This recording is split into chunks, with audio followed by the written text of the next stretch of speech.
তাহলে বর্তমানে সকলের অপেক্ষার অবসান ঘটিয়ে চলচ্চিত্রের নির্মাতা রায়হান রাফি তার আসন্ন চলচ্চিত্র তাণ্ডবের টিজার মুক্তি দিয়েছে।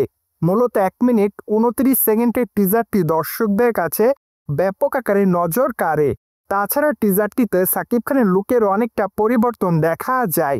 তাই তো বলাই বাহুল্য যে এটি হতে যাচ্ছে সাকিব খানের কেরিয়ারের সবথেকে ধামাকাদার এবং আকর্ষিত চলচ্চিত্রগুলির মধ্যে অন্যতম। সো যাই হোক, চলুন তাহলে এবার আলোচনা করা যাক চলচ্চিত্রের টিজারটি আসলে কেমন ছিল। মূলত 1 মিনিট 29 সেকেন্ডের দৈর্ঘ্যের এই টিজারটিতে দর্শকদের কাছে নজর কাড়ার মতোই সবকিছুই ছিল।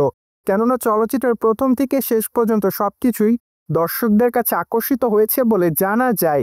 পাশাপাশি এখানে সাকিব খানের লুকের অনেকটা পরিবর্তন দেখা যায়। সেই সাথে অবশ্যই অ্যাকশন দৃশ্যের মধ্যে নতুনত্ব ছিল। তাই তো বলাই বাহুল্য যে দর্শকদের কাছে চলচ্চিত্রটি নতুন মাত্রা যোগ করবে। পাশাপাশি চলচ্চিত্রের টিজারটিতে আমরা দেখতে পাই যে প্রথমে এক ঝাঁক মুখোশধারী মানুষ একটি বিল্ডিংকে সম্পূর্ণভাবে ঘিরে ফেলে। তারপরে অবশ্য সেই বিল্ডিংটি তাদের নিয়ন্ত্রণে যায়। এমনকি একটা পর্যায়ে বিল্ডিংয়ের ভেতরে দেখা যায় তাদের লিডারকে। ঠিক তারপরই মন্ত্রীকে গুলি করতে দেখা যায়। যার প্রেক্ষাপটে বলাই বাহুল্য যে হয়তো সেই মন্ত্রীকে খুন করার জন্যই তারা সেই বিল্ডিংটিকে তাদের নিয়ন্ত্রণে রেখেছিল। যদিও এই বিষয়টি সম্পূর্ণ অনুমানের প্রেক্ষাপটে বলাই বাহুল্য। তাদের সেই লিডারের চরিত্র অবশ্য অভিনয় করতে দেখা যাবে সম্প্রতি সময় ঢাকায় চলচ্চিত্রের দর্শকপ্রিয় তারকা সাকিব খানকে। তাই তো বলাই বাহুল্য যে এবার চলচ্চিত্রের পর্দায় গ্যাংস্টারের লুকে ধরা দিতে দেখা যাবে সাকিব খানকে। পাশাপাশি অবশ্য চলচ্চিত্রের ট্রেলারটি যদি চলচ্চিত্রের নির্মাতা রায়হান রাফি প্রকাশ্যে আনেন তাহলে অবশ্য চলচ্চিত্রের গল্প প্রসঙ্গে আরেকটু ধারণা পাওয়া যাবে।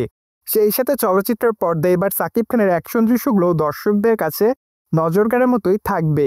পাশাপাশি অ্যাকশন দৃশ্যের সাথে তার ডান্সও দর্শকদের কাছে দৃষ্টি আকর্ষণ ছিল চলচ্চিত্রের টিজারটিতে। তাই তো বলাই বাহুল্য যে এ পর্যন্ত সাকিব খানের কেরিয়ারের সবথেকে ধামাকাদার চলচ্চিত্রের টিজারটির মধ্যে অন্যতম হয়ে দাঁড়াবে তাণ্ডব। সো ভিউয়ার্স, তাণ্ডব চলচ্চিত্রের টিজারটি আপনার কাছে কেমন লেগেছে তা অবশ্যই কমেন্ট বক্সে জানাতে কিন্তু ভুলবেন না। অন্যদিকে টিজারের শেষে অবশ্য চমক হিসেবে দেখতে পাই আমরা জয়া হোসেনকে। যদিও চলচ্চিত্রের পর্দায় জয়া হোসেনকে অভিনয় করতে দেখা যাবে একজন সাংবাদিকের চরিত্রে। পাশাপাশি টিজারের শেষে অবশ্য তার হাতে দেখা যায় বন্দুক। যদিও সেই বন্দুকটি অবশ্য তিনি সাকিব খানের দিকে তাক করে রেখেছেন। তারপর অবশ্যই কি ঘটবে তা জানার জন্য অবশ্যই চলচ্চিত্রটি দেখতে হবে আপনাদের সকলকে। কেননা চলচ্চিত্রের এ পয়েন্টে মূল ক্লাইম্যাক্স থাকবে বলে এমনটাই অনুমান করা যাচ্ছে। কিন্তু দুঃখের বিষয় এই যে চলচ্চিত্রের টিজারটিতে নজরে আসেনি অভিনেত্রী সাবিলা নূর। তাই তো বলাই বাহুল্য যে চলচ্চিত্রের ট্রেলারে কিংবা চলচ্চিত্রের গানেই দেখা যাবে তাকে। পাশাপাশি চলচ্চিত্রটিতেও সাকিব খানের বিপরীতে অভিনয় করবেন এই তারকা। কিন্তু হঠাৎ করে গ্যাংস্টার রূপে সম্পূর্ণভাবে ধরা দিলেন সাকিব খান কেন? তার উত্তর জানতে হলে চলচ্চিত্রটি দেখতে হবে আপনাকে। কেননা তার এই গ্যাংস্টার সাজার পেছনে অবশ্যই বড় কোনো রিজন থাকবে। পাশাপাশি অনুমান করা যাচ্ছে যে চলচ্চিত্রের পর্দায় হয়তো তাকে জনগণের সেবা করতে দেখা যাবে। কেননা চলচ্চিত্রের টিজারে আমরা এক অংশে দেখা যায় তিনি প্রায় অনেকগুলো মানুষের সামনে দাঁড়িয়ে হাত তুলছে। তার মানে এখান থেকে অনুমান করা যায় যে হয়তো চলচ্চিত্রের পর্দায় তাকে জনগণের বন্ধু হয়েই অভিনয় করতে দেখা যাবে। যাই হোক, এই সকল প্রশ্নের উত্তর মিলবে চলচ্চিত্রটি মুক্তি পাওয়ার পর। তাছাড়া চলচ্চিত্রটি মুক্তি পেতে আর মাত্র কয়েকটা দিন বাকি। তাই তো বলাই বাহুল্য যার মাত্র কয়েকটা দিন সকলকে অপেক্ষার মধ্যেই থাকতে হবে চলচ্চিত্রটি দেখার জন্য।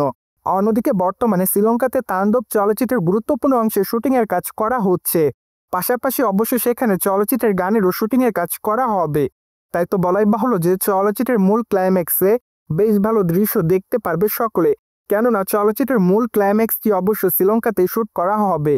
যাই হোক দর্শক, আপনি আসলে চলচ্চিত্রটি দেখার জন্য কতটুকু এক্সাইটেড, এমনকি তাণ্ডব চলচ্চিত্রের টিজারটি আপনার কাছে কেমন লেগেছে তা অবশ্যই জানাতে কিন্তু ভুলবেন না। সেই সাথে আমাদের চ্যানেলটিকে সাবস্ক্রাইব করে আমাদের সাথেই থাকুন আপকামিং আপডেট জানার জন্য।